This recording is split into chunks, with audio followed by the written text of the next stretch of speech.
Poněvadž jsme potřebovali prodat jednu nemovitost, tak jsem dostal od kamaráda, bývalého klienta pana Loškára, na něj tip.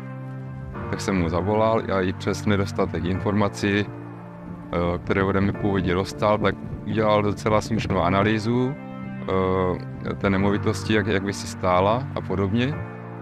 A po nějaké době teda jsme se rozhodli panem Loškárem spolupracovat dál, což na nás udělal tímto dojem. No a následný jako obchod proběhl na prostém pořádku a i prezentace a podobně byla na velice vysoké úrovni. No po nějaké době rodinná situace si vyžadovala z naší strany opět řešit realitní služby, tak jsme opět kontaktovali pana Loškára a prodej druhé nemovitosti proběhl ještě hladčeji jak té první a opět k plné spokojenosti. Takže pokud někdo potřebuje prodat, pronajmout, eventuálně koupit nemovitost, tak pan Loškár je jasná volba.